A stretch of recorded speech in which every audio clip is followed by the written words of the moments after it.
გამარჯობა, მოგესალმებით, ეს არის ბოლო სიტყვა. თბილისი, თელ-ავივი, ბრიუსელი გვექნება დღეს, ესეთი ფორმატი გვაქვს. ბექა პატურაშვილი, რატი მუჯირი, გიორგი ცხვითავა, ბრიუსელიდან თამარ ნოცუბიძე და თელ-ავივიდან მიხეილ ხეცოიძე. მადლობა პირველ რიგში კოლეგებო თქვენ, რომ გამონახეთ დრო.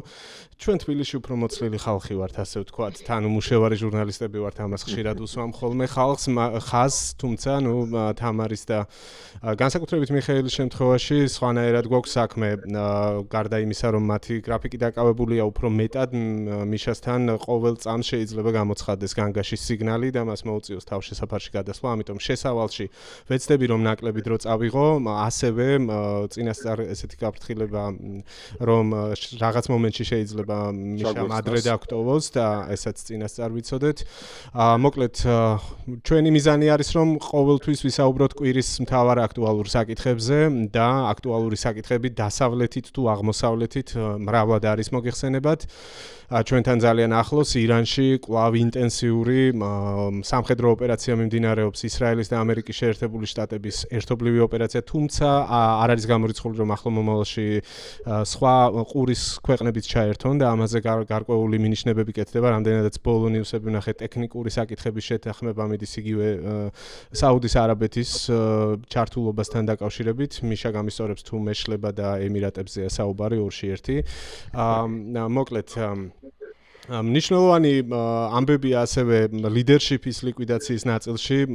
ალბათ ყველაზე ღირებული ფიგურა ირანის რეჟიმისთვის არის ლიკვიდირებული ალი ლარიჯანი, რომელიც ხამენეის შემდეგ, მას სხვა დატვირთვა ჰქონდა, თუმცა ბევრი თანხმდება იმაზე, რომ ის იყო რეალურად მმართველი მთლიანად ამ სისტემის და არა უშუალოდ აიათოლა ხამენეი ან მისი ვაჟი, რომელიც ფიქტიურად საერთოდ სად არის, მაგრამ ფიქტიურად შეარჩიეს, ასე ვთქვათ და დანიშნეს და წარადგინეს ესე კარდონის რაღაცა მუყაოს ფორმატში ამობეჭდილი ფოტოთი, ასე ვთქვათ. მოკლედ, ირანია მთავარი თემა, ასევე უნდა ვისაუბროთ ჩემი აზრით ტრამპის ბოლო განცხადებებზე, რომელიც იყო ძალიან დიდი კრიტიკის შემცველი ნატოს მიმართ. ბრიტანეთს უკვე ყოველ დღე ამოჩემებული ყავს და თითქმის ყველა განცხადებებში მაგრად პრესავს ხოლმე, რომ თქვენი დახმარება აღარ გჭირდება გენცვალე, უკვე გავაკეთეთ ჩვენი გასაკეთებელიო. მოკლედ, ნატოელი პარტნიორების მიმართ და არა მხოლოდ ნატოელი პარტნიორების მიმართ, სხვების მიმართაც ტრამპი განაწყენებულია იმიტომ, რომ ჰორმუზის სრუტეში მათ დიდი ენთუზიაზმი არ გამოიჩინეს მოწოდებაზე, რომ ჩაერთონ იქ უსაფრთხოების უზრუნველყოფაში. ამ თემაზეც ვისაუბრებ. მე გთავაზობთ, რომ კუბის ამბავსაც შევეხოთ ორიოდე სიტყვით, იმიტომ რომ იქაც საინტერესო პროცესები მიდის, ასე რომ დარჩით ბოლომდე, ბევრი საინტერესო თემა, ბევრი მნიშვნელოვანი სიახლე და დისკუსია გველოდება წინ. მიშა, ბურთი მოედანი შენია, დროს აღარ წაგართვით იქიდან გამომდინარე, რომ არ ვიცით, როდის ჩაირთვება განგაში. გაგვიახლა ინფორმაცია, მე ყველაზე მეტად რაღაც მტკივნეულად მეჩვენება ახლა არის ის, რომ ბოლო 2 დღე რაც ვაძებთ თვალყურს, კასეტური ბალისტიკური რაკეტების გამოშვება, როგორ რეაგირებს სახელმწიფო, როგორი არის სიტუაცია ადგილზე. მოგესალმებით, მშვიდობას გისურვებთ პირველ რიგში. 2 საათის წინ იყო ბოლო განგაშის სიგნალის ხმა ისრაელში და უახლოეს მომავალში სავარაუდოდ კიდევ გეგმება. ყოველ შემთხვევაში ცალმა მე გააფრთხილა შიდა ფრონტის სარდლობამ, ამიტომ ახლა ისრაელში ყოველ საღამოს მოსალოდნელი ამ დროს აქტიურდებიან ხოლმე ფაქტობრივად ტერორისტულ დაწყებება ჰეზბოლა ჩრდილოეთ ნაწილს ბომბავს და ირანიდან ცენტრალური ნაწილი და სამხრეთ ნაწილი იბომბება. ბოლო ასეთი დაბომბვის დროს, ფაქტობრივად ბოლო რამდენიმე დღის განმავლობაში ირანიდან ისრაელის წინააღმდეგ კასეტური ქობინებიანი რაკეტებით ხდება დაბომბვა. ეს მეტად დამაზიანებელია მშვიდობიანი მოსახლეობისთვის და ამ ასეთ სარაკეტო თავდასხმას უკვე მსხვერპლი მოხდა. გუშინ ისრაელის ცენტრალურ ნაწილზე განხორციელებულ სარაკეტო თავდასხმას 2 ადამიანის სიცოცხლე ემსხვერპლა და მრავალი ადამიანი დაშავდა. ჰაერში მას შემდეგ შემდეგ რაც ისრაელის საჰაერო თავდაცვა რაკეტას აერში ანადგურებს ისრაელის საჰაერო სივრცეში, რაკეტის აფეთქების შემდეგ რამდენიმე კილომეტრიან რადიუსში ცვივა ეგრეთ წოდებული კასეტური ქობინები, რომლებიც მიწაზე დაცემის შემდეგ იწვევს ხანძარს, აფეთქებას, ნგრევას და ასე შემდეგ.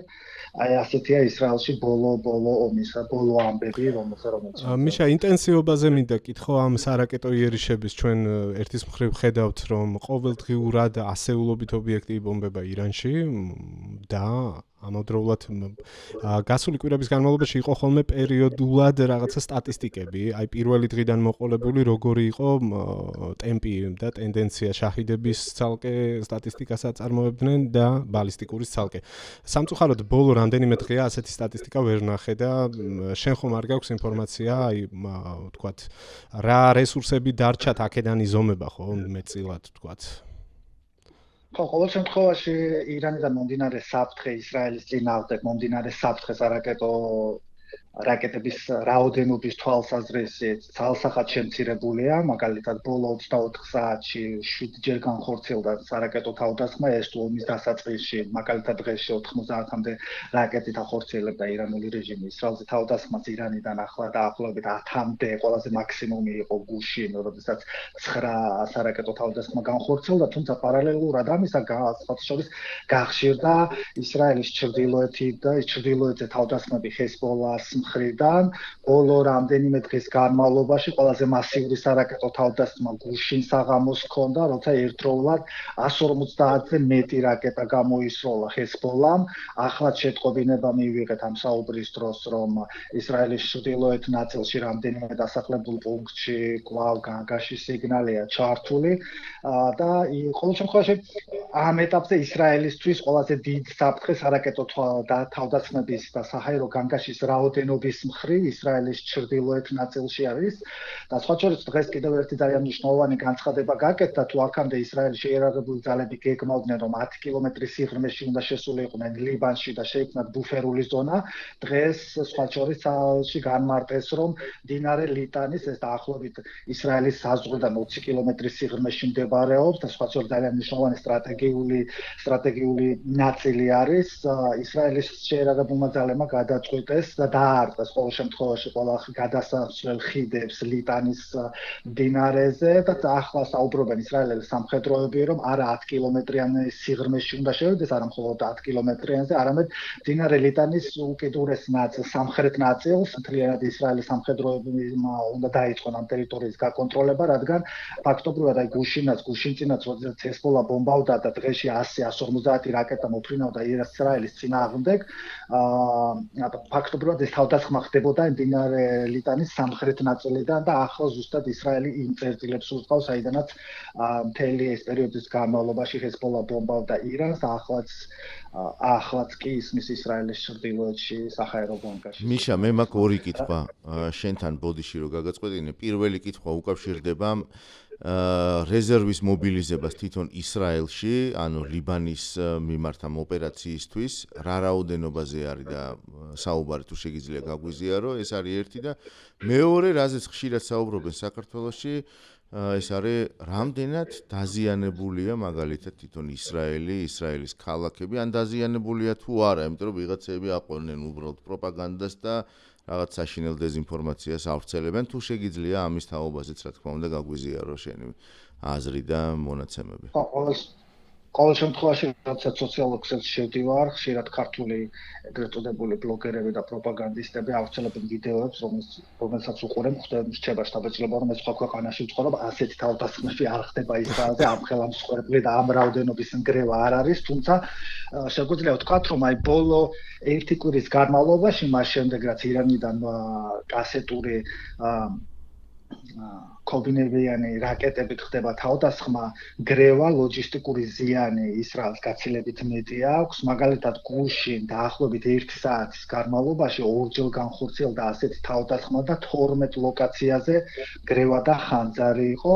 ამ მხრივ და მოსახლეობაში ყოველ შემთხვევაში ახლა დიდი გაფრთხილებაა და ადრე თუ წინა 10 დღის განმავლობაში მოსახლეობა თავშესაფარში არ გადადიოდა, ახლა ახლა ყველა თავშესაფარშია, შესაბამისად ზიანი მოსახლეობის დაზარალებულები არ არიან ისრაელში, დაზარალებულები ძალიან მინიმალურია. ბოლო 1 კვირის განმავლობაში 2 ადამიანი გარდაიცვალა ეს გუშინ. ამ მხრივ იმას, რასაც პროპაგანდისტული მედია ავრცელებს, რომ არის ნგრევა, კატასტროფა და ძალიან ბევრი ადამიანი იღუპება ისრაელში, სიმართლეს არ შეესაბამება ნამდვილად. სანამ რაც ეხლა მეორე კითხვა ბოდიში მაგ კითხვას შევავსებ, ბოდიში გაგაწყვეტნი, ანუ რეზერვისტების მობილიზება და პლუს სახმელეთო ოპერაციაზე ნაწილობრივ შენიშნავები, თუმცა თუ შეგიძლიათ ცოტა უფრო განავრცე რა ეტაპზე არის, რამდენი ეტაპად არის დაყოფილი და ზოგადად ეგ სახმელეთო ოპერაციაც რო აღვიწერო რა, იმიტომ რომ მე რაღაც ნაკლები ინფორმაცია მხვდება ქართულენოვანი განსაკუთრებით და შესაბამისად ერთის მხრივ ეს მობილიზება რეზერვისტების და მეორეს მხრივ როგორ მიმდინარეობს სახმელეთო ოპერაცია მაგაზეც ცოტა უფრო ცლად გვესაუბრო. და ყოველ შემთხვევაში ჩვენ ვაკვირდებით, რომ საერთაშორისო მედიაში ირან-ისრაელის დაპირისპირებაზეა საუბარი და ნაკლები დრო რჩება საუბარი იმაზე, როგორი სტრატეგიული წარმატება აქვს ისრაელის სამხედროებს ლიბანში ჰეზბოლას წინააღმდეგ, მაგრამ შეგვიძლია ვთქვათ, რომ მას შემდეგ, რაც ჰეზბოლა ოფიციალურად ჩაერთო ისრაელის წინააღმდეგ ომში და ისრაელის შეერავნულმა ძალებმა მიიღეს გადაწყვეტილება, რომ სახმელეთო გზით უნდა დაუპირისპირდნენ ჰეზბოლას, პარალელურად ისრაელის საჰაერო ავიაცია უსუფთავებს სამხედროებს ტერიტორიას და ასეთზე რაც უკვე ვისაუბრე, რომ დღეს ასე გაუსუფთავეს მდინარე ლიტანის ყველა გადმოსასვლელი ხიდი ააფეთქა საჰაერო ავიაციამ და შესაბამისად ახლა სრული შესაძლებლობა აქვს, რომ 10 კილომეტრ ცოტა კიდევ წინ წაიწიოს ისრაელებმა სამხედროებმა, რომლებიც ახლა ლიბანის ტერიტორიაზე იმყოფებიან. რაც შეეხება რეზერვისტებისა და სამხედროს საკითხს, ბოლო თუ არ ვწდები, არ მინდა რომ ციფრებით манипуляცია გამომივიდეს, 200,000-ზე მეტი რეზერვისტი იყო, გამოიგაიწვიეს, ასეთი ინფორმაცია არის ყოველ შემთხვევაში ჩვენთვის ცნობილი, რომ 200,000-ზე მეტი რეზერვისტი გამოიძახეს სამხედრო სამსახურში, ჩემს გარშემოც ჩემი კოლეგები ჟურნალისტები თითქმის ვეღარ ვხედავ, იმიტომ რომ მონაცვლეობით ისინი ენაცვლებიან ერთმანეთს და სამხედრო სამსახურში მსახურობენ. უმეტესი მათგანი გადასროლილია ისრაელის უკიდურეს ჩრდილოეთ ნაწილში, სადაც ყველაზე მეტად მომდინარეობს საფრთხე სამხედრო სამსახურის, თუმცა პარალელურად კიდევ ერთი ფამრცხელი წერტილი დღეს ვითარება დაიძაბა ასევე ეს ჰამასის მხრიდან და რამდენიმე ადგილზე სროლა იყო, პროვოკაციული სროლა იყო და შესაბამისად სამხრეთის სარდლობა მიიღო გადაწყვეტილება, რომ კვლავ გაამაგროს ეგრეთ წოდებული ყვითელი ხაზი, რომელიც ღაზა სექტორში შეიქმნა. შესაბამისად, ახლა ამ დროისთვის ისრაელის შეიარაღებული ძალების სამხედრო ქვედანაყოფები იბრძვიან ლიბანში, სახმელეთო გზით ამაგრებენ და სამხრეთში ღაზა სექტორში ყვითელ ზონას და სხვა შორის ძალიან მნიშვნელოვანი ამბავი. ბოლო 2 წლის განმავლობაში ფაქტობრივად დიდი წარმატება ჰქონდა გოლანის ელიტურ ბრიგადას ღაზა სექტორში და ძალმა მიიღო გადაწყვეტილება და 1 კვირის წინ დაახლოებით 6 დღის წინ გოლანის ბრიგადამ დატოვა ღაზა სექტორი და გადაინაცვლა ლიბანში. ახლა ელიტური დაჯგუფება გოლანის ქვედანაყოფები იბრძვიან ლიბანში. ისინი ახლა ბოლოცნობებით, როგორც ბოლოცნობები იყო უკვე წინა ხაზი არიან, თავარ ხაზი არიან, საიდანაც ისინი ცდილობენ, რომ მეტად გაზარდონ ეგრეთ წოდებული ბუფერული ზონა. რატი შემკითხვას რაც შეეხება, ყოველ შემთხვევაში ძალიან მნიშვნელოვანი განცხადება გაკეთდა დღეს ცალში და იმედია უახლოეს მომავალში კვლავ სამხედრო ექსპერტები უფრო სიღრმისეულად შეაფასებენ. თავდაპირველად როდესაც დაიწყეს სახმელეთო ოპერაცია ცალის სამხედროებმა ლიბანში, განაცხადეს, რომ ეს იქნებოდა 2000 წლამდე როგორი სიტუაციაც იყო, რა პერიმეტრზეც იყო 10 კილომეტრიან სიღრმეში, თუმცა ახლა დღეს მონაცემებით სამიზნე გაიზარდა და დაახლოებით 20 კილომეტრის რადიუსზე ცდილობს ისრაელის შეერაღებული ძალები, რომ შექმნან ბუფერული ზონა. დამატებით მიშა, უნდა გითხრა ბოდიში ბექამ რაღაცა გავახტიურდი. მიდი. მიშა, უნდა გითხრა, ესე იგი, რა ჯდება, შენ ქონდა დათვლილი, რა ჯდება ერთი დღე, რა უჯდება ისრაელს ომის ერთი დღე? ეს ძალიან მნიშვნელოვანი არის, იმიტომ რომ ყველა ომს, ყველანაირ სამხედრო ოპერაციას სჭირდება ლოგისტიკა და ეს ყველაფერი იწება და არის თანხები, ხო? ანუ რა თანხებზე ვსაუბრობთ საერთოდ? ერთი დღე ომის ისრაელს რა უჯდება, თუ შეგიძლია გითხრა? ისრაელის ყველაზე ძვირი ომია, მოდი დავიწყოთ აქედან, რომ ყველაზე ძვირი ომია ისრაელის ისტორიაში. მხოლოდ დღეს ახლა როდესაც ჰედლაინისთვის კარგად ჟღერს. headline-ის კარგად წერს კი. ახლა მე 19 დღეა ომის და დღეურად როდესაც სტატიაც სხვა შორის როდესაც დავწერე დაახლოებით 1.8 მილიარდ შეკელზე არის საუბარი ეს არის ძალიან დიდი ციფრი დღეის მონაცემები რამდენი დოლარია ბოდიში სანამ გადავახურდავებთ რამდენი დოლარი გამოდის დაახლოებით 1.5-ზე უნდა გავყოთ ზუსტად ეხა ვერ დავდივით ყოველ შემთხვევაში დაახლოებით შეგვიძლია ვთქვათ რომ დღეის მონაცემით 25 მილიარდზე მეტი უკვე დახარჯა ისრაელმა 25 მილიარდ შეკელზე დახარჯა ლარი შეკელზეა საუბარი ეს შეგვიძლია ვთქვათ რომ დაახლოებით 20 მილიარდი ლარი დაახლოებით და დოლარში თქვენ გადაიყვანეთ შემდეგ ეს თანხა დახარჯა დღეის მდგომარეობით ისრაელმა ამ თანხაში შედის მხოლოდ და მხოლოდ ყოველდღიური საჰაერო ოპერაციები არაკეტო მომსახურება საჰაერო თავდაცვა სამხედრო სამსახურების მომსახურება და მათი გადაადგილება სამხედრო არსენალით აღჭურვა ამ თანხაში არ შედის ის ინფრასტრუქტურული ზიანი გაჩერებული ბიზნესი და ასე შემდეგ ყოველ შემთხვევაში ეს ციფრი არის მხოლოდ ის ციფრი რასაც ისრაელის შეიარაღებული ძალებისთვის არის გამოყოფილი უშუალოდ სამხედრო სპეცოპერაციის წარმოებისთვის და ნამდვილად შეგვიძლია ვთქვათ რომ რეკორდული ციფრია ამ ასეთი ძვირადღირებული ომი ისრაელის ისტორიაში არ ყოფილა. როგორია მოსახლეობის მხარდაჭერა, ხო? როგორია მოსახლეობის? ვიცი რამდენი ევრო თამარ? 7 მილიარდი ევრო ყოფილა. 6.5 ტირა 7 მილიარდი ევრო ეხა დავგუგლე. ეგ ჯამურად თუ ვერ მივხვდი. არა, ანუ 25 მილიარდი შეკელი არის 6.5 ან 7 მილიარდი ევრო. აი დიდი ფულია. ძალიან. 15 წუთზე მეტი არის უკვე გასული. ერთი კითხვა მინდა დავსვა თუ კი ბატონო. ჯერ პირველ რიგში რეპლიკა ძალიან ესეთი ყურში მომხვდა ჟურნალისტების სამხედრო სამსახურში გაწვევა და ჩართულობა, რაც აუცი ალბათ მხოლოდ ისრაელში შეიძლება ასეთი ანუ საოცარია საზოგადოების ჩართულობა ზოგადად სამხედრო პროცესებში და ყველა ჯერზე ეს იწვევს გაოცებას ნამდვილად მათი სისტემა არის რაღაცა საოცრება სხვა პლანეტაზე არიან აშკარად და ნუ ცალკე ამბავია რომ ჟურნალისტებიც გარდა თავის პროფესიისა იქ ქვეყანას როცა დაცვა ჭირდება იარაღსაც იღებენ ხელში ყველას მშვიდობას უსურვებთ რა თქმა უნდა მიხეილ მე ძალიან ინტენსიურად ვაკვირდები ნეთანიაჰუს განცხადებებს, რომელიც მიმართული არის ირანელი ხალხისადმი. იგივე ახლა სადღესასწაულო მილოცვა ქონდა ხო, მათ შორის სპარსულ ენაზეც მიმართა ნეთანიაჰუმ და მუდმივად ის ხაზს უსვამს, რომ ჩვენ ამ ყველაფერს ვაკეთებთ იმისთვის, რომ ხალხს, ირანელ ხალხს, ვისაც თავისუფლება სურს და ამისთვის იბრძვის დავეხმაროთ.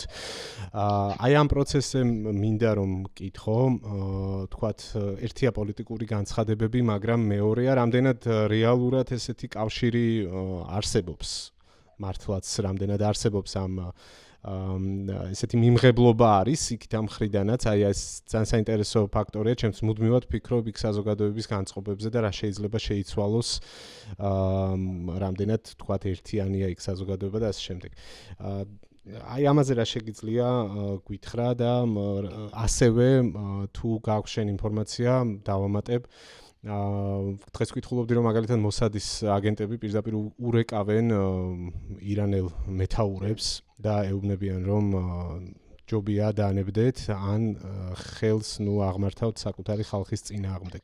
რაც იმ საჰაერო ოპერაციებთან ერთად დრონების დარტყმები ჩეკპოინტებზე, გამშვებ პუნქტებზე, IRGC-ის უკვე ქვეითების მიზანში ამოღება ქუჩებში, მთლიანობაში რაღაცნაირად მიდის ერთგვარად წინააღმდეგობის ახალი ტალღის მზადებასთან და აშკარაა რომ ამაში ძალიან დიდი დოზით არის ჩართული ისრაელი, როგორც პოლიტიკურ განცხადებებში, ასევე მოქმედებებში.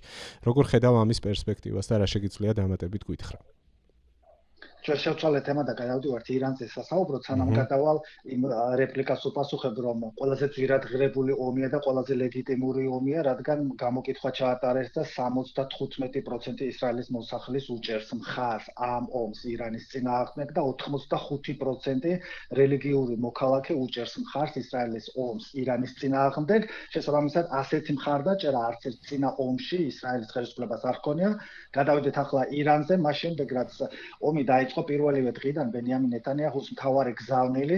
ნეტანიაჰუ ყოველ შემთხვევაში სამხედრო განცხადებებს არ აკეთებს და ძირითადად სამხედრო წარმატებებზე და ასე შემდეგ ნაბიჯებზე ძალის პრესპიტერი საუბრობს, თუმცა ნეტანიაჰუს ყველა განცხადებაში ხაზგასმით არის მიმართული ირანელი მოსახლეობა. მან ბოლო განცხადება, რომელიც გაავრცელა ირანელ მოსახლეობას მოუწოდა, რომ ჩვენ ყველაფერს ვაკეთებთ თქვენი თავისუფლებისთვის, თქვენ შეგიძლიათ იზეიმოთ ნოვრუზ ბაირამი, თქვენს წინააღმდეგ თუ ვინმე ისრაელის რომელიმე სამხედრო ან რეჟიმის რომელიმე მსახური გაბედავს თქვენს წინააღმდეგ ხელის აწევას, ჩვენი სამხედროები ციდან გაკონტროლებთ, ზემოდან გაკვირდებით, ასეთი გზავნილი ჰქონდა ნეტანიაჰუს. აქვე ნეტანიაჰუმ გასცა ბრძანება და დღეს დაადასტურა ისრაელის თავდაცვის მინისტრმა კაცმა, რომ ნებისმიერი სამხედრო პილოტი ყოველ შემთხვევაში არ დაელოდება იერუსალიმიდან დაასტურს, ისინი როგორც კი დაინახავენ და აღმოაჩენენ რეჟიმის რომელიმე მაღალჩინოსანს ან რეჟიმის მსახურს ირანში, შეთანხმების გარეშე მათ აქვს პირდაპირ ცეცხლის გახსნის უფლება. საფრთხო ამბავი მგონია მე პირადად. ყოველ შემთხვევაში ანუ რას ხოიცი პოლიტიკურად ძალიან კარგი მესიჯია პოლიტიკურად რომ წარმოვიდგინე სწრაფ მაღალ სიმაღლეზე მფრენი პილოტი, რომელსაც დამატებითი დადასტურება არ ჭირდება ცენტრიდან, რომ სამიზნე ნამდვილად სამიზნეა და შემთხვევით არ შეეშალოს. მოკლედ, ჩემთვის საფრთხო ჩანსაა. იცი რა, ეგ იქნება კოორდინაციაში მოსადის ინფორმაციასთან იქ. და ასევე საზოგადოება მე რამდენადაც ვიცი, აი მიშა ალბათ უფრო მეც გვეტყვის ამაზე.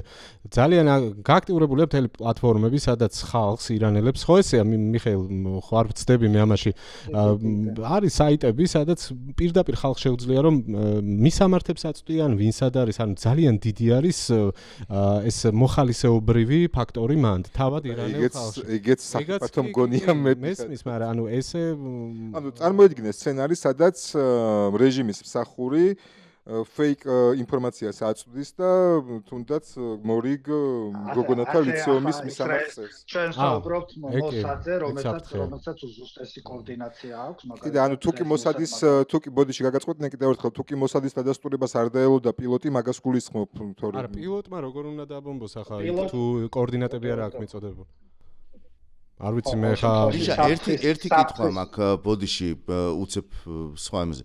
როგორ ფიქრობ, წინააღმდეგობის რა რესურსი დარჩა ირანს და ეს წინააღმდეგობა რამდენად კოორდინირებულია, რამდენად კოორდინირებულია მართვის და კონტროლის სისტემა ირანის, რომ აი ამდენი დღის განმავლობაში ამდენი მეთაურის ლიკვიდაციის შემდეგ აი ამ ხელა მეთაურობის, ანუ მთელი სამეთაურო რგოლის ლიკვიდაციის შემდეგ მაინც ხდება სარაკეტო იერიშების განხორციელება. აი ეს ძალიან მაინტერესებს, რას ამბობენ ისრაელში მაგ თემაზე. აბა ჩვენს აუდიტორიას ახლა ვინც გვიყურებს, პირველ რიგში სანამ განგაში სიგნალი ჩაერთო, ვეცდები რომ მოვასწროთ და გავიწყდეთ ჩვენი არხის გამოწერა. მადლობა. ამიტომ ძალიან ჩქარა მოვყვები. ბოლო ომის დღიდან, პირველ დაწყებიდან, პირველივე დღიდან დღემდე დაახლოებით 15,000-ზე მეტი სტრატეგიული სამხედრო ობიექტი გაანადგურა ისრაელმა და ამერიკის შეერთებულმა შტატებმა ირანში. განადგურდნენ არაერთი ლიდერები, მათ შორის ალიათოლა ალი ხამენეი, ენამიყილა მოჩტაბა ხამენეი თქვი. ყოველ შემთხვევაში ასევე განადგურდა ბასიჯის ძალების მეთაური, სხვა შორის უსაფრთხოების საბჭოს ახალი ხელმძღვანელი ხავს საიდ ჯალილი, მას შემდეგ რაც მოხდა ლიკვიდაცია ლარიჯანის და ისრაელში განაცხადეს, რომ ყველა ახალი არჩეული ლიდერი, ახალი სამიზნე იქნება ცალის, რაც რესურსი დარჩა. ყოველ შემთხვევაში რთულია სათქმელი ირანიდან. ბოლო განცხადება სხვა შორის ძალიან მნიშვნელოვანი იყო, არ ვიცი მგონია რომ თქვენც ნახეთ, ეს იყო აბას არაღჩის, რომელმაც ერთ-ერთ ინტერვიუში განაცხადა, რომ ჩვენი პოლიტიკური და სამხედრო სისტემა ისე არის მოწყობილი, რომ ერთი ლიდერის ლიკვიდაცია მკვლელობა არ ჩამოშლეს ამ სისტემასო. ყველაზე ძლიერი დარტყმა ირანმა მივიღეთ ჩვენო, ასე ამბობდა ყოველ შემთხვევაში აიათოლა ალი ხამენეის ლიკვიდაციის შემდეგ, მაგრამ ჩვენი შევცვალეთო, მაგრამ შემდეგ სამიზნე შეიძლება იყოს ირანის საგარეო საქმეთა მინისტრიო, საკუთარი თავი გულისხმა აბას არაღჩი, მაგრამ იმდენად მოწყობილია სისტემა, რომ ჩემს შემცვლელსა ძალიან მალე იპოვიანო. ყოველ შემთხვევაში ჩვენ ვუყურებთ, რომ ყოველდღიურად ისრაელი ახერხებს მაღალჩინოსნების ლიკვიდაციას ირანში. ცნობილია ციფრი დაახლოებით უკვე თქვით 15000-ზე მეტი სტრატეგიული სამხედრო ობიექტი განადგურდა და დაახლოებით 20% დარჩა იმ სარაკეტო გამშვები მოწყობილობების, რომლითაც ირანი მთელი პერიოდი იმუქრებოდა. დაახლოებით ბოლო ციფრებით, რომელიც ისრაელის მედიაში გამოქვეყნდა, არ მოყვარს ციფრებზე საუბარი და რომ არ გამომივიდეს სტატისტიკურ მანიპულაცია, მაგრამ ისრაელის მედიამ დღესდილით რაც გამოაქვეყნა, იყო რომ დაახლოებით შეიძლება 1000-მდე ბალისტიკური რაკეტა ჰქონდეს დარჩენილი ირანს, მაგრამ მათი 80%-ის გამოყენება ვერ შეძლოს, რადგან რაკეტების გამშვებების დიდი დეფიციტი ახლა ირანშია და თუ დაუკვირდებით რაოდენობასაც ახლა შევხედავთ რეალობას, ფაქტობრივად 20-ჯერ, 30-ჯერ შემცირდა სარაკეტო თავდასხმების რაოდენობა ირანიდან.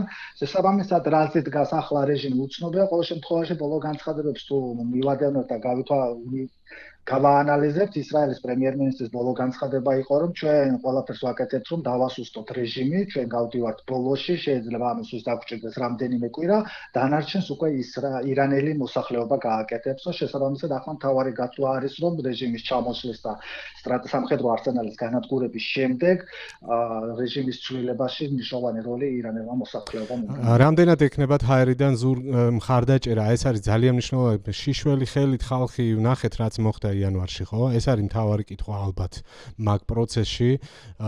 გასაგებია რომ რეჟიმი გაცილებით სუსტია ვიდრე იყო, თუმცა იმდენი იარაღი მაინც აქვს ახლა მინიმუმ თავის ხალხს რო ესროლონ და მაგაზე წამსვლელები რო არიან, ესაც ვნახეთ არაერთხელ, ხო?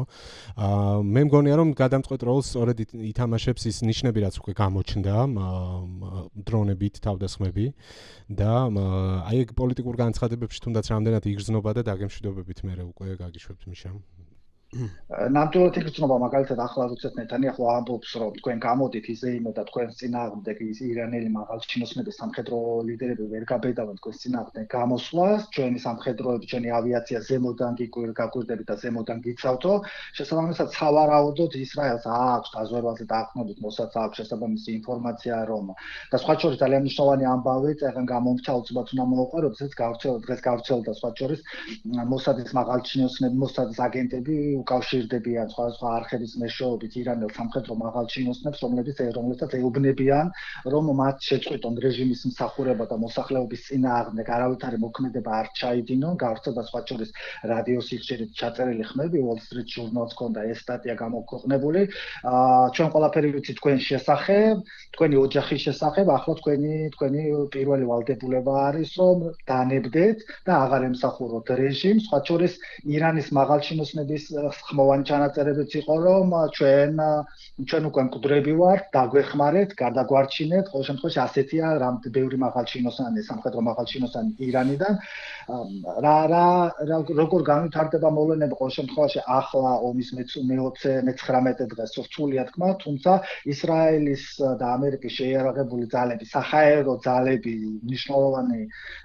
მნიშვნელოვნად აკონტროლებენ ირანის ცას, სრული დომინაცია აქვს ირანის ცაზე და შესაბამისად თუ ნეთანიაჰუ ამბობს, რომ თქვენ გამოდით, ჩვენ დაგიცავთ, შესაბამისად მას აქვს ალბათ ამის თქმის საშუალება, შესაძლებლობა, ინფორმაცია, რომ ჩვენ ჰაერიდან გიცავთ და არ ვიცი, ჩემ პროგნოზები ცუდი საქმეა ამბობენ, მაგრამ ნახეთ, უბრალოდ ინფორმაციას დაყრდნობით ამბობ ამას, ჩემ დაკვირვებას 20-21-ია, ხო, როცა იწყება რამადანი.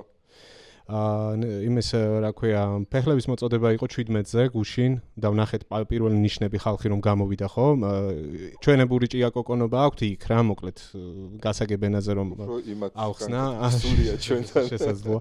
ხო, ანუ ეს ძველი ტრადიციული დღესასწაული, ცეცხლის ფესტივალი 17-ში 3 დღით ადრე ბაირამამდე ასე ყოფილა და იყო ძალიან დიდი საფრთხე, მაგრამ სწორედ ამ ისრაელის ფაქტორის გათვალისწინებით ხალხის ნაწილი მაინც გამოვიდა ქუჩაში. იყო სროლები და თუმცა აი ეგ შედგა, ეგ დღესასწაული, ეგ დღე ყოველ შემთხვევაში თეირანშიც და სხვა ქალაქებშიც შედგა მეტნაკლებად მასშტაბურად, მაგრამ მაინც. ეს იყო პირველი სიგნალი.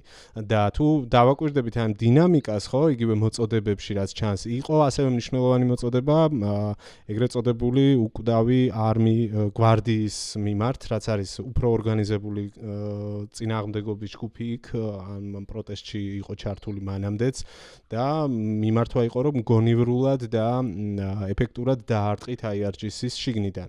ნახე ასევე კადრები, სადაც იარაღი გამოჩნდა უკვე რამდენიმე ესეთი კადრი გავრცელდა. მოკლედ მე მგონია რომ ეს დღესასწაული იქნება ერთგვარი ახალი ტალღის დაწყების კარგი ეს რა ქვია ბიძგის მიმცემი და ასე ჩანს, არ ვიცი.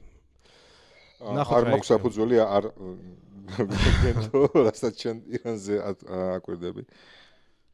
მიშა ხო არ გინდა რამე და ბოლო განცხადება დავამატებდი იმას რომ დღეს ისრაელში გააკეთეს განცხადება სამხედრო მაღალჩინოსნებმა რომ ერთი მაქსიმუმ 2 კვირაში ირანიდან მომდინარე ნებისმიერი სარაკეტო საფრთხე სულად იქნება აღმოფხვრილი, შესაბამისად დროში რამდენად ემთხვევა ბექარაძეც საუბრობდა და სავარაუდოდ ამას უკვე ერთიც მე უბრალოდ პატარა კომენტარი და არ ვიცი მიშა სანამ ჩვენთან ხარ შესაძლოა შენ გქონდეს სურვილი რომ რაღაცა განავრცო ან არა საჰაერო დომინაცია სახეზეა ცხადია ფაქტი ის არის რომ ირანის სამხედრო საჰაერო ძალები არ არსებობს და ბევრი წელია არ არსებობს მიუხედავად იმის რაღაც მცირე პარკი გააჩნდათ სამხედრო საზღვაო ძალებიც ასევე არ აქვს 60-ზე მეტი ხომალდი არის ჩაძირული მათ შორის წყალქვეშა და ნუ ხმელეთს გასაგებია ეხლა რა პოზიციებიც არის და როგორი ფაქიზი მდგომარეობა ჰორმუზის სრუტესთან დაკავშირებით მინდა კითხო შენ მიშა ხო არ გინდა რომ რაღაცა გითხრა ამასთან დაკავშირებით იყო ინფორმაცია ბოლოს გავრცელებული რომ 5000 მეტრის სიღრმეზე დამაზიანებელი ბომბები გამოიყენა შეერთებულმა შტატებმა იმისთვის რომ იქ რაღაცა ბუნკერებში დამალული შეიარაღება გაენადგურებინა და აი ეს ჰორმუზთან დაკავშირებით ხომ არ გახსოვილი რომ რაღაცა ცოტა მეტი გითხრა იმიტომ რომ მე თამართან უნდა გადავიდეთ აუცილებლად ბრიუსელის პოზიცია იქნება ძალიან მნიშვნელოვანი მაგ თემას ასე სიღრმისეულად არ ვიცი, ამიტომ არ შემიძლია რომ გავავრცელო ესეთი ინფორმაცია, რომელსაც ჩვენ აუდიტორია შევიყვანოთ შეცდომაში. შესაბამისად, უბრალოდ მაგ თემას ვერ გავშლი ამ ლოგიკით, რომ არ ვიცნობ სიღრმისეულად ბოლო ამბებს, რომელიც ჰორმუზის სრუტის გარშემო მიმდინარეობს. მადლობა, მიშა თუ რჩები თუ უნდა გახვიდე ჩვენ გავაგზავნებთ დაგვიმშვიდობებით დარჩები შენი რეპლიკები ყოველთვის საინტერესო არის და თუ შეგიძლია მე ველოდები უახლოეს მომავალში თუ არ ჩაერთო საჰაერო განგაში მე თქვენთან ერთად ვიქნები მანამდე. კარგი, მადლობა. სანამ ჰორმუზზე მაშინ ტრამპზე და ნატოზე და ნატოს რეაგირებაზე გადავალთ, ჩვენ საუბრობდით პროპაგანდისტულ ხაზებზე და მე მინდა ერთ ასეთ ხაზს შევეხო და ამ ხაზს ქვია ამერიკა და რუსეთი ერთია ბიძი და მუდმივი პრეტენზიები რომ თუ კი რუსეთს უკრაინასთან მიმართებაში ეძახით აგრესორს, რატომ არ იხსენიებთ აგრესორად ისრაელს და ამერიკას, რა ეს ომი არ არის, რა თავს არ დაესხა. ხალხო, არის ერთი ფუნდამენტური განსხვავება. უკრაინა რუსეთს თავს არასდროს დასხმია. პირველი, ვინც სხვის ტერიტორიაზე შეიჭრა და თავდასხმა მოახდინა, იყო რუსეთი. ეს ერთი განსხვავება. ეხლა წავედით იმ ეფემერულ საფრთხეზე, რასაც ქვია, რომ აი ნატო ფართოვდებოდა და პრევენციული დარტყმა გააკეთა რუსეთმა. ჯერ ერთი თუ კი ეს ასე იყო, არასწორი პრევენციული დარტყმა იყო და ვერ იმუშავა პრევენციულმა დარტყმამ, იმიტომ რომ ნატო გაფართოვდა და 1000-ობით კილომეტრი მიიღო საზღვარი ნატო რუსეთმა და ეხა გადავერთოთ ამ კონკრეტულ შემთხვევაზე. არც ისრაელი და არც ამერიკა არ ყოფილა არასდროს ის პირველი მხარე, რომელიც თავს დაესხა ირანს. ირანი იყო, ვინც ისრაელს თავს დაესხა, თუ იმას არ გახსოვთ, შეგახსენებთ, რომ 7 ნოემბრის ამბების მერე, ოქტომბრის ბოდიში, როდესაც ზუსტად რომ წახალისებული ირანის ტერორისტები დაესხნენ თავს თელ-ავივს, შემდეგ უკვე 1 წლის შემდეგ დაახლოებით ირანი იყო ის, ვინც ისრაელს თავს დაესხა და თუ კი აი ამ ჭრილში განვიხილავთ, ეს ოპერაცია არის პასუხი. თუ გაგიჩნდათ კითხვა ამერიკა რა შუაში არისო, ამერიკა იმ შუაში არის, რომ ისრაელი სტრატეგიული პარტნიორია და სტრატეგიული პარტნიორები ასე იქცევენ, როდესაც შენ სტრატეგიულ პარტნიორს ურტყამენ, შენ მათ ეხმარები. აი ეს არსებითი განსხვავება არის რუსეთ-უკრაინას და ირან-ისრაელ-ამერიკას შორის. უბრალოდ ამაზე ხაზგასმა მინდოდა იქიდან გამომდინარე, რომ ძალიან ბევრი პოსტით შემხვდა და აი ეს რაღაცა რუსული პროპაგანდით ნასაზრდოები ნარატივები. საერთაშორისო სამართლის დარღვევით აღაშენებული საზოგადოება, რომელიც რეალურად ტერორისტულ ღერწს იცავს. ერთი პატარა კომენტარი ამ ჩვენს წვნიანში ასე ვთქვათ რა. ეს არის ბირთვული შეიარაღება, ირანი იყო ახლოს იმასთან, რომ შეექმნა ბირთვული იარაღი და ირანის ტერორისტების ხელში ბირთვული ირანის ის ხელისუფალი, რომელსაც ანადგურებენ ასე ვთქვათ ისრაელელები და ამერიკელები ახლა ამბობდნენ ცალსახად, რომ ისინი გაანადგურებდნენ, გამოიყენებდნენ ბირთვულ იარაღს მეზობელი ქვეყნების თუ ქვეყნის წინააღმდეგ მინიმუმ ისრაელს გაანადგურებდნენ, ანუ გამოიყენებდნენ ბირთვულ შეიარაღებას ატომურ ბომბს 21 საუკუნეში, ანუ კაცობრიობის წინაშე აპირებდნენ უზარმაზარი დანაშაულის ჩადენას და ეს ყველაფერი არ შემოიფარგლებოდა გეოგრაფიით მხოლოდ, ხო? ანუ გეოგრაფიული წერტილი არ იქნებოდა მხოლოდ ერთი. და მთელი ბოდიში და სიბრიყვა იმაშია, რომ ვიღაცეები პრევენციული მიზნებით ამართლებენ რუსეთის უკრაინაზე თავდასხმას და პრევენცია დაუშვათ, რომ ირანი თავს არ დაესხა ისრაელს. პრევენციულად რომ ამ ბირთვულ ტერორიზმს დაესხა თავს, ეგ თურმე მიუღებელი. აბსურდი, მოკლედ. ეხლა გადავიდეთ ორმუზის სრუტეზე. ჩვენ ტრამპი არის ძალიან კარგი მაგალითი და მსუყე პოლიტიკოსი, უბრალოდ პოლიტიკოსი, რომელიც მსუყე ნიადაგს იძლევა იმ შედარებისთვის, რომ რუსები და ამერიკელები ერთნაირები არიან და თავისი მოქმედებებით, თავისი განცხადებებით. ერთის მხრივ მთელი მისი მეორე ვადა დაიწყო იმით, რომ ევროპას არაფერი არ შეუძლია, ჩვენ გარეშე ევროპა არაფერი არ არის, ჩვენ რო არ ვიყოთ ევროპა რა იქნებოდა და ეხლა პირველივე რეალურ სამხედრო შემთხვევაში დაჭირდა ევროპა და ეხლა თხოვს ევროპას, რომ მოდი, თან როგორ თხოვს, რომ მე კი არ მჭირდება, კაცო, შენ გჭირდება. ხო, ეს მაგაში არის რაღაც ლოგიკა. ლოგიკა როგორ არის და მე მგონია, რომ ევროპამ და ნატომ ახლა ხარ უნდა დაუჭიროს ამერიკის მაგაზე არა. პირველი ყურის ქვეყნებმა უნდა დაუჭირონ მხარი, ანუ ამდენი ხანი რო ყურის ქვეყნებმა უნდა დაჭირონ. ყურის ქვეყნების ხარდაჭერას იგივე თუნდაც ავიაციის კუთხით მე რატო უყურებ სკეპტიკურად რა. პირველივე შემთხვევა, როდესაც ყურის ქვეყნები ჩაერთვნენ ამბავში, მეგობრული ცეცხლი იყო და ჩამოაგდეს ამერიკული თვითმფრინავები. ანუ ამ ოპერაციის წარმატების ძალიან დიდწილად განპირობებულია ძალიან კარგი მართვა კოორდინაციით რა. იმიტომ რომ თქვენ წარმოგიდგენთ რამდენი ასეული ვიტყოდი მფრინავის საშუალებაა ცაში ამ დროს და სხვადასხვა დანიშნულების, სხვადასხვა სამიზნეებზე. ამიტომ მართვა კოორდინაცია ძალიან მნიშვნელოვანია. ამიტომ აი ყურის ქვეყნებს ცოტა მაგ ამბავში ფრთხილად არ ვიცი როგორ ინტეგრირდება და ნატო უფრო ინტეგრირდება. მაგრამ მეორეა გადაწყვეტილებები, ეს ხომ მნიშვნელოვანია ხა. და ამიტომ აი ეს მე ტრამპის ნატოს მიმართ ესეთი აგდებული დამოკიდებულება ერთის მხრივ კარგია რომ ცოტა თამამინა თქვა იქნება ცხვირი წაიტეხა, მაგრამ აი რომ დაჭირდა და რომ მიხვდა რეალურად თურმე ევროპა ეგეთიც არ ყოფილა, რავი. და თამარ, გადმოვალ ახლა შენთან, მით უმეტეს რომ ნატომ უკვე გარკვეული პასუხიც მოამზადა და გაავრცელა. რა ვიცით ამაზე, რა პასუხი შეიძლება ველოდოთ, ჩაერთვება თუ არა ნატომ? და კიდევ ერთხელ ბოდიში შენთან გადმოვალ, ისევე იმ გაბრაზებაზე ვარ რა, ტრამპზე გაბრაზებული, რომ ნატო არასოდეს არ დაგხმარებიაო. ერახშიც, ავღანეთშიც დაიხმარა ნატო. მიუხედავად იმისა, ნატოს ოპერაცია. მე რა ნატოს წევრი ქვეყნები ხო იყვნენ? იყვნენ, ხო? ჩვენც ვიყავით, არა ნატოს წევრი ქვეყნები. ავღანეთში ხო იყო დანამდვილებით. ავღანეთშიც ვიყავით. თან რა განსხვავება არის? ორივე შემთხვევაში ნატოს წევრი ქვეყნებთან გარკვეული კოორდინაცია მიმდინარეობდა ამ ოპერაციის მზადებაში და ეს ოპერაცია არ შეთანხმებულა არავისთან. მოკლედ, აქ ტრამპს თავისი ცოდვები აქვს, თუმცა მიუხედავად ამისა, ჩემი რწმენით, ნატო ამაში უნდა ჩაერთოს იმისთვის, რომ საქმე ბოლომდე მიიყვანონ, იმიტომ რომ ეს საფრთხე არ ემუქრება მხოლოდ ისრაელს, ამერიკას, ან თუნდაც ყურეს. ეს საფრთხე არის ჩრდილოატლანტიკურ ალიანსზე პირდაპირ ჩემი აზრით. მოდი, ტრამპი უნდა დავიცვა. რა მაგარი შანსი მაქვს დიო, ნახე, ტრამპი უნდა დავიცვა. ნახე. აი რიტორიკას რო გავყვეთ, როგორც ესეთი რა. კაცი ამბობს ესეთ რამეს, რომ ნავთობი, რომელიც იქ გადის და არა მხოლოდ ნავთობზე ალაპარაკი, კიდე ბევრი სხვა რამე გადის, სასუქებიდან დაწყებული, გაზით დამთავრებული.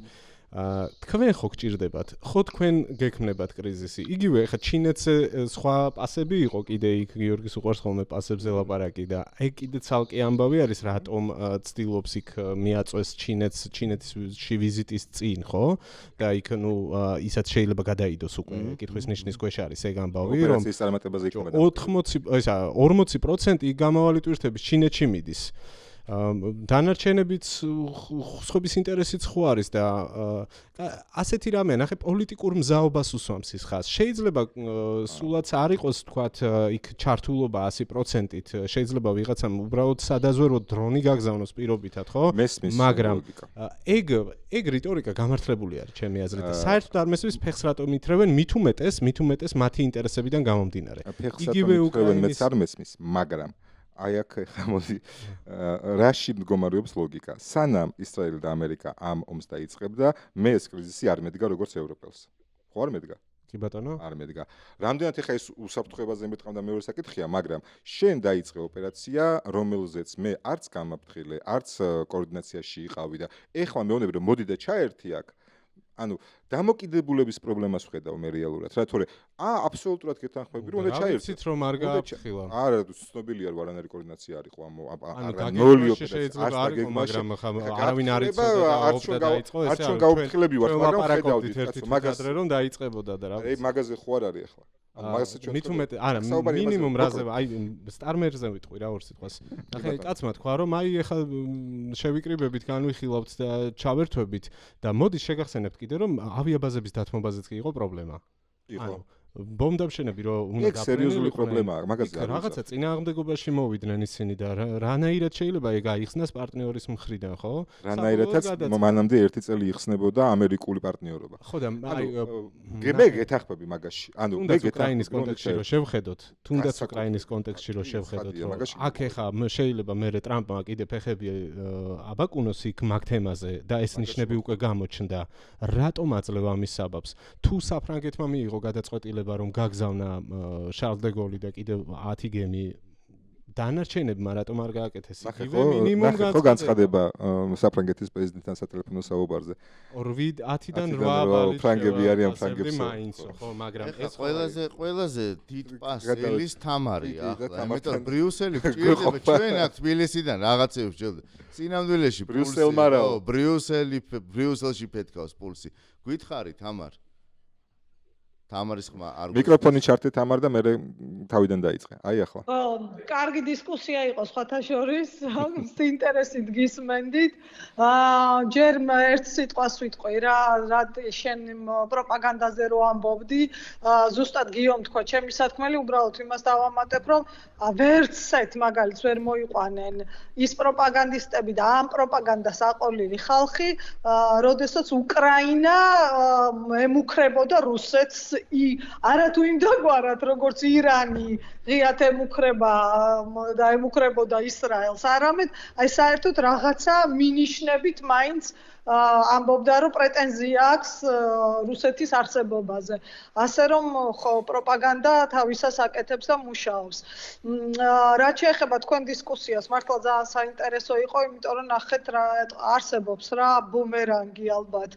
მართალი ხარ რატი იმაში რომ ევროპელებისთვის, ანუ ფაქტიურად ტრამპისთვის, რომელიც უკრაინასთან მიმართებაში ევროპელებს ეუბნებოდა რომ ჩვენ შორს ვართ ევროპისგან ეს ჩვენი ომი არ არის ეს თქვენი ომია საერთოდ ბაიდენის ადმინისტრაციამ აი მილიარდები დახარჯა რაში დახარჯა არც ვიცით უნდა გამოვიძიოთ დღესაც სხვათა შორის თუ გუშინ იგივე გაიმეორა და ახლა აბსოლუტურად შემოუტრიალდა სიტუაცია როდესაც მიხვდა რომ თურმე ევროკავშირი და ნატო არც ისეთი უსარგებლო ყოფილა.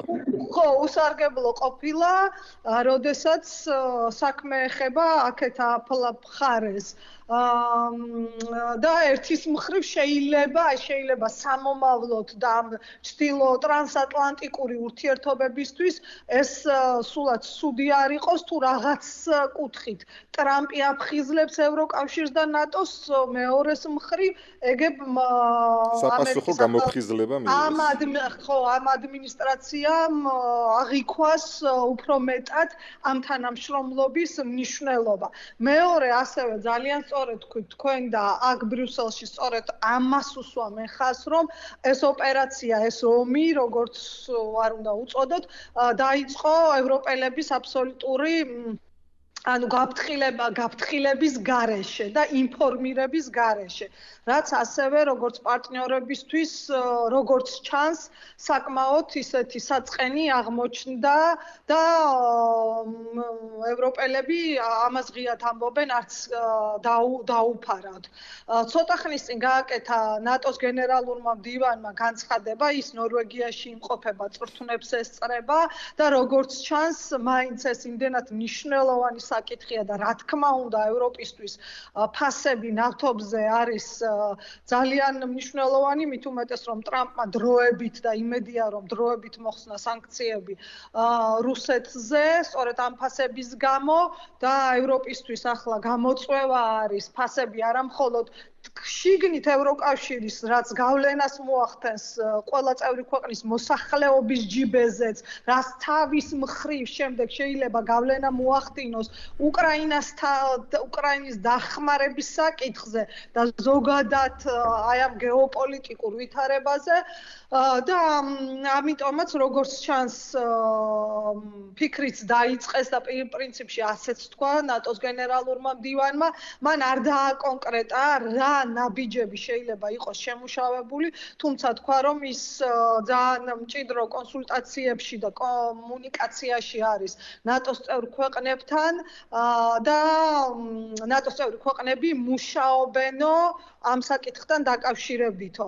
ნახოთ საინტერესო არის, როგორც ჩანს, რაღაცა მოლაპარაკებები მიმდინარეობს, რა გადაწყვეტილებას მიიღებენ და მიიღებენ თუ არა, რა მეფორმით ჩართვას, ან საერთოდ რა იქნება, ჯერჯერობით უცნობია, ეს რაც შეეხება ნატოს, ცალკე არის ევროკავშირის თემაც, როგორც თქვი, არაერთი განცხადება გაკეთდა ბოლო დღის განმავლობაში, გუშინ მაგალითად კაია კალასი იყო ევროპარლამენტში საგარეო კომიტეტზე, ძალიან ბევრი შეკითხვა დაისვა კანონმდებლების მხრიდან, სწორედ ირანთან დაკავშირებით, კონკრეტულად ამ ჰორმუზის სრუტესთანაც და კაია კალასმა გაიმეორა არაერთი ევროპელი ლიდერის ესეთი ფრაზა, რომ ეს ომი ჩვენ არ დაგვიწყია, ეს ჩვენი ომი არ არის და ჩვენ არ ვაპირებთ მასში მონაწილეობას, თუმცა რა თქმა უნდა ეს ჰორმუზის სრუტის ამბები ძალიან უნდათ თუ არ უნდათ ეხება ევროკავშირს და ეს ძალიან მწვავე საკითხია. იგივე პოზიცია ჰქონდა დღეს მერცსაც, ამას გამოსვლა ჰქონდა ბუნდესტაგში და მან ცოტა პოლიტიკური კუთხით გაშალა ეს თემა და ისევ კიდევ ერთხელ თქვა, რომ აი ეს ვითარება, როდესაც ამერიკამ მათ და ინფორმირების გარეშე დაიწყო ეს სპეცოპერაცია, რაცაც ახლა ომს ვეძახით და ომია ფაქტიურად, თქვა რომ საჭირო არის ევროპის უფრო მეტად გაერთიანება და როგორც აქტორი, ძლიერი აქტორი ისე რომ ჩანდეს, ხვალ და ზეგ ბრიუსელში არის ლიდერების სამიტი და ერთ-ერთი მთავარი საკითხი სწორედ ირანი არის, ვითარება ახლო აღმოსავლეთში და ფასები ნავთობზე, ნახოთ აბა რაიმე რა დოკუმენტში, რა ფორმულირებები იქნება ჩაწერილი, რა პოზიციებს დააფიქსირებენ,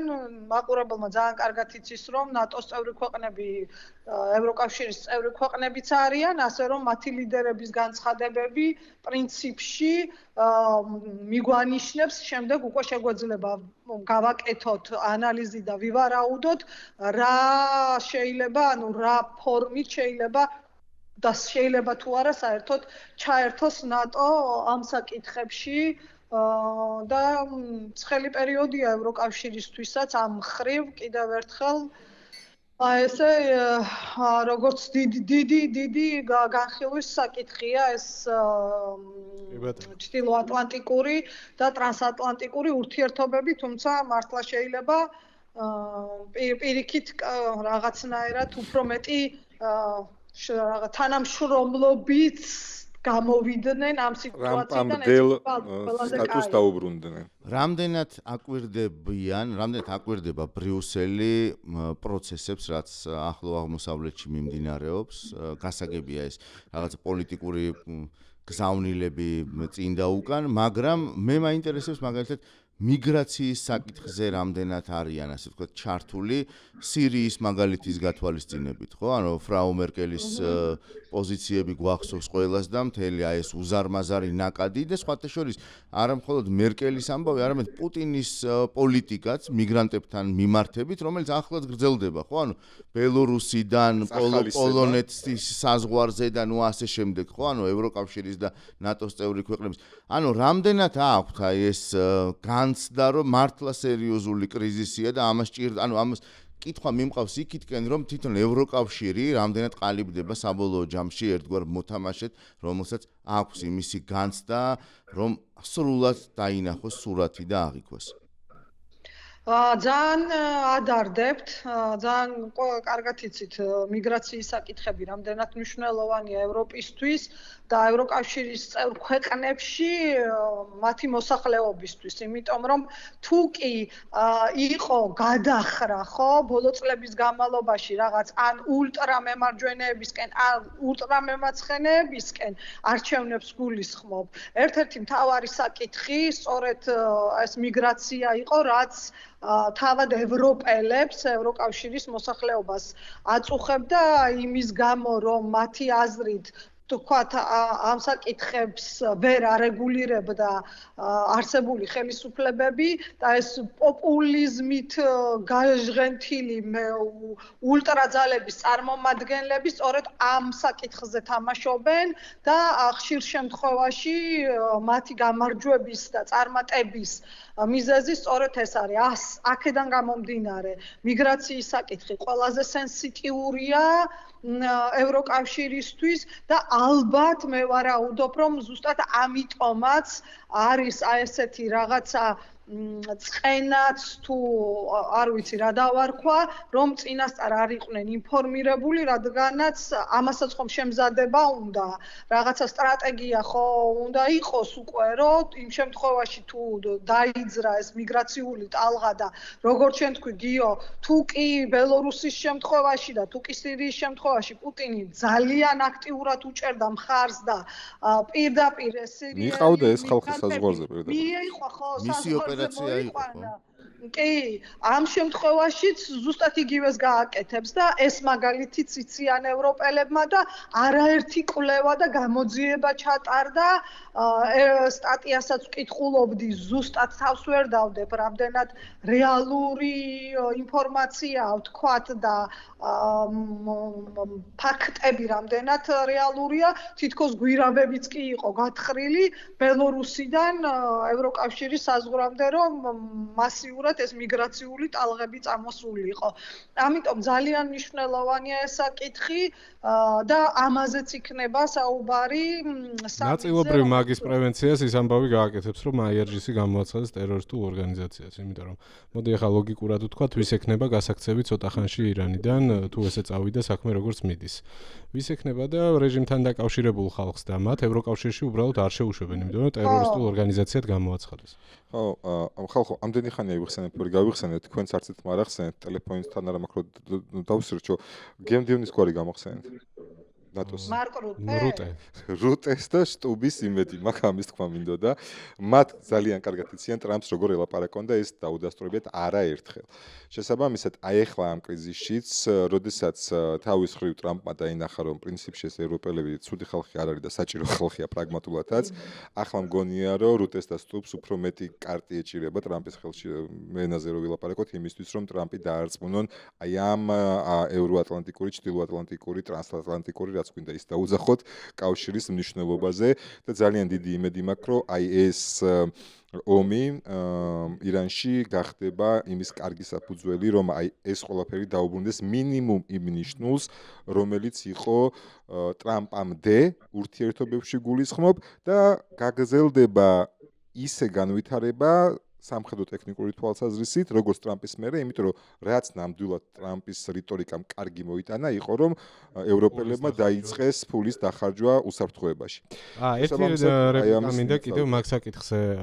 არ უნდა დაგვავიწყდეს ალბათ, რომ ამ განცხადებებში ტრამპის არ მოიაზრება მხოლოდ ნატოელი მოკავშირეები და ევროკავშირი და იქ ჩინეთი კი ვახსენე, მაგრამ იაპონია და სამხრეთ კორეა ახსენა და ეგ არის ძალიან მნიშვნელოვანი რა მაგ კუთხით, იმიტომ რომ სწორედ იმ ტვირთების დიდი ნაწილი არა მარტო ჩინეთში მიდის, იაპონიაში მიდის და მე ნახე სტატისტიკა 90% ნავთობის იმპორტის იაპონიაზე მოდის სწორედ ჰორმუზის სრუტეში გამავალი ეს ტვირთები და ეს არტერია მათთვის არის ძალიან მნიშვნელოვანი და პრინციპში ეს კაცი ისევ ტრამპს ვიცავ რა მაგას ამბობს რომ ჩვენი გვყავს 50,000 სამხედრო განლაგებული მუდმივად და ახლა გვჭირდება რა ანუ ამაში აქვს მას ამის უფლება და ამის ყველანაირი ისე ვიქვარ ყველაფერი არის რიტორიკის ამბავი რა როგორ ითხოვ ანუ ქონდა შანსი რომ მიეჭირა ცოტა ვიღაცებისთვის ჟარგონზე ვიტყვი და ეს შანსი მან ხელიდან არ გაუშვა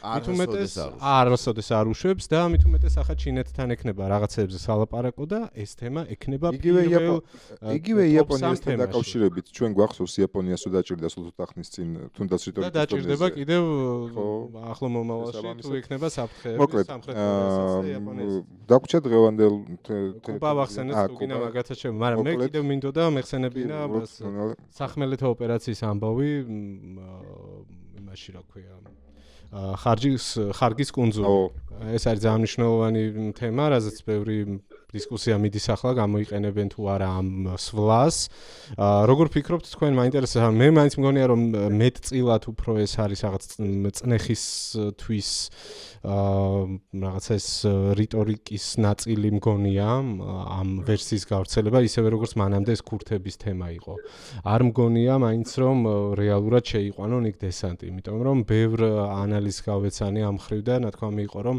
რისთვის ანუ კითხვა შემოდის რისთვის უნდა შეიყვანონ იქ დესანტი 2500 კაცზეაც საუბარი დაახლოებით გასაგებია რომ ისინი სპეცები არიან მაგრები არიან და აღჭურვილები და ციდან დახმარება ექნებათ მაგრამ კუნძული მერე რაშვებიან მე რაშვები ანუ რა მიზნით შეკავ შენ იქ თუ გრძელვადიანი კონტროლი გინდა მაგ შემთხვევაში ის ხალხი განწირულია ფაქტობრივად იმიტომ რომ სანაპიროსთან მაინც ახლოს არის და იქ რაღაცა საფრთხეები იქნება უმაღლეს დონეზე და თუ შეკავს დესტრუქციისთვის პირობითად განადგურებისთვის მაშინ ციდანაც შეგიძლია მაშინ სპეცები არ შეკავს მაშინ ციდანაც შეგიძლია გააკეთო და ამას აკეთებენ არ ვიცი თქვენ რას ფიქრობთ ამ ამბავზე მიშა შენც თუ ჯაგვერთები ალბათ აქცევთ ამ ამბავს ყურადღებას მან ხარგის კუნძულზე სახმელეთო ოპერაცია რამდენად რეალური და მოსალოდნელი არის ამაზე რას ამბობენ თქვა ყოველ შემთხვევაში ისრაელში ამაზე არ საუბრობენ სავარაუდოდ არც მედიაში არ განიხილება შესაბამისად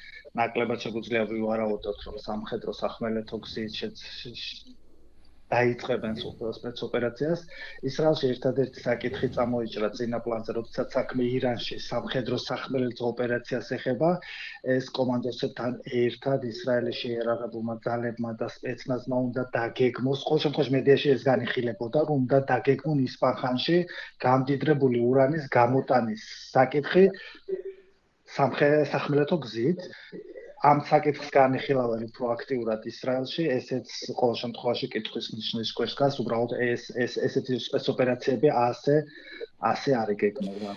კი, მეც მაგაზე ვარ, რომ ეს უბრალოდ ალბათ უფრო რიტორიკაა და თუნდაც იგივე ეს გემების დაძრა მაგმართლებით ამ 2500 სპეცრაზმელით წნეხის თემა, იმიტომ რომ უბრალოდ წმინდა სამხედრო ტაქტიკური თვალსაზრისით გაუგებარი ხდება რა მისია უნდა შეასრულოს ამ ხალხმა იქ.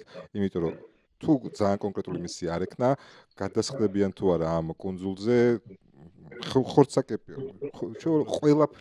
ყველა შეიარაღებით წვდებიან, თან ესეთი მე რაც მაგ ყოველ შემთხვევაში ნახე ძალიან პლატო არის, იქ რაღაცა რელიეფურად ძალიან რთული თავშესაფრ. მოკლედ, ჩემთვის გაუგებარი იქნება. შეიძლება რამე კონკრეტული სამხედრო ის კონდეთ დანიშნულება და მიზანი და მისია რაც ჩვენ არ ვიცით, მაგრამ ყოველ შემთხვევაში ეხლა ეს რაც ინფორმაცია ცნობილი ცოტა რაღაცა ბუნკერებზე იქნება სავარაუდოდ და ის რაც შეეხება გამდიდრებული ურანის გამოტანას, რა თქმა უნდა, ეს იქნება ჩვეულებრივი ოპერაცია ყველა ვარიანტი ანუ boots on the ground, მაგრამ ეს იქნება ანუ სპეციალური დანიშნულების ქვედანაყოფების ოპერაცია კონკრეტულად აი ამ გამდიდრებული ურანის გამოტანის თავით. თუ ურანი ვერ გამოიტანეს ირანიდან ანუ საფრთხე რა თქმა უნდა დარჩა მთელი ეს რაც მიშამ ისაუბრა რომ დღეში მილიარდი თითქმის 2 მილიარდი შეკელი ჯდება ეს ოპერაცია ანუ ეს ფული იქნება უბრალოდ ჰაერში გასწროლილი ანუ თუ ის ეგზისტენციალური საფრთხე არ აღმოიფხვრა მაგ შემთხვევაში საერთოდ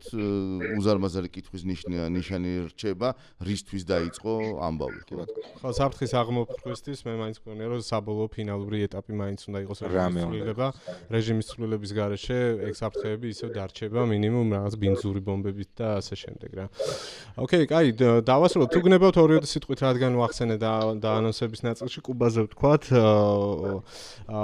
ну წირი ინფორმაცია გამოდის ჯერ პირველ რიგში ეს უნდა ვთქვა იმიტომ რომ ენერგო ბლოკადა არის კუბაზე ორ კვირაზე მეტია ელექტროენერგია უდიდეს ნაწილს ქვეყანაში არ მიეწოდება ამას ცხადია თან ახლავს ინფორმაციის ნაკლებობა იმიტომ რომ კადრები ფიზიკურად ვერ გამოდის იქიდან ინტერნეტის პრობლემა ისედაც იყო და არის იმიტომ რომ რეჟიმს არ აწყობს იქიდან რაღაცეების გამოტანა გარეთ და ისედაც არსებობდა ამ ხრივ შეზღუდვები ამიტომ სულ რამდენიმე კადრი ვნახე ბოლო დღეების განმავლობაში სადაც ჩანს პროცესი არის ის რომ მათ შორის ერთ-ერთ ქალაქში კომუნისტური პარტიის შტაბი დაიკავეს და ჩირაღდნებით შეუვარდნენ და გადაწვეს იქ და ნუ გარდა ამისა სხვადასხვა ქალაქებში გამოჩნდა არმიის კონკრეტული ელემენტებიც იყო რომ რაღაც პიკაპებით გადაადგილდებოდნენ იმისთვის რომ ჩაახშონ რაღაცნაირად ეს პროტესტი განსხვავება უზარმაზარი არის ხა ირანივით იქ ავტომატებიდან და სნაიპერული შაშხანებიდან სახურავებიდან არის ფრიან ხალხს ხო ნუ უბრალოდ არ შეუძლიათ ხო ნუ კუბა არის ვენესუელის ამბის შემდეგ განსაკუთრებულად გაჭირვებაში იმ გაგებით რომ ნავთობ რესურსები ნავთობის კუთხით ვაჭრობა უკვე შეზღუდულია სხვათა შორის იმ ერთ-ერთ პოსტში რომელიც არმიის პიკაპების გადაადგილებას ეხებოდა ეგეთი კითხვა იყო დასმული რომ ნეტა რამდენი ხანი ეყოფათ საწვავიო იმიტომ რომ პრობლემა არის რა და ნუ ამას დაემატა ტრამპის განცხადება გუშინწინდელი სადაც თქვა რომ სტატი ხო არ გახდესო ხო მე ბედნიერი მოიცა როგორ თქვა მე ვიქნები ჩემთვის დიდი პატივი იქნება თუ კუბას დავიკავებო მარკო რუბიო ამ ამბავში უკვე მოაზრებული არის ასე ვთქვა როგორც კუბელი რომ ეს იქნება ერთ სიტყვით ძალიან აქტიურად უმიზნებენ კუბაში რაღაცა ფინალური ეტაპის დაწყებას როგორც ჩანს ამას ყველანაირად ხელს უწყობს ამერიკის შეერთებული შტატები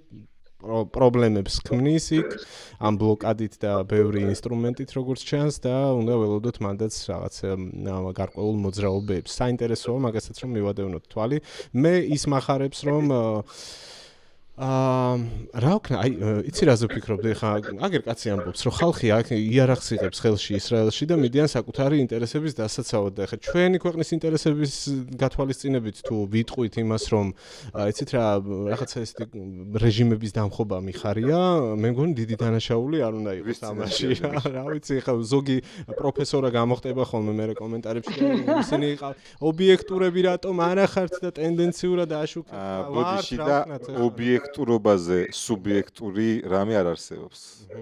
ერთ სიტყვით ყველაზე სუბიექტური რამეა ობიექტურობის აღქმა. მე მგონი გავიდეთ ბოლოში დღეს მით უმეტეს რომ კავკასია არ გვიხსენებია და ძალიან დიდი მადლობა კავკასიას იმისთვის რომ გვაქვს საშუალება მათ ეთერშიც ვიყოთ. თავში არ მქონდა საშუალება რომ მომეწოდებინა რომ აუცილებლად გამოიწერეთ არხი და ლაიქეთ ვიდეო, იაქტიურეთ კომენტარებში, გააზიარეთ თქვენ სოციალურ ქსელებში, ეს ძალიან მნიშვნელოვანი არის და მადლობა ყველას ვინც ამ ყველაფერს აკეთებს.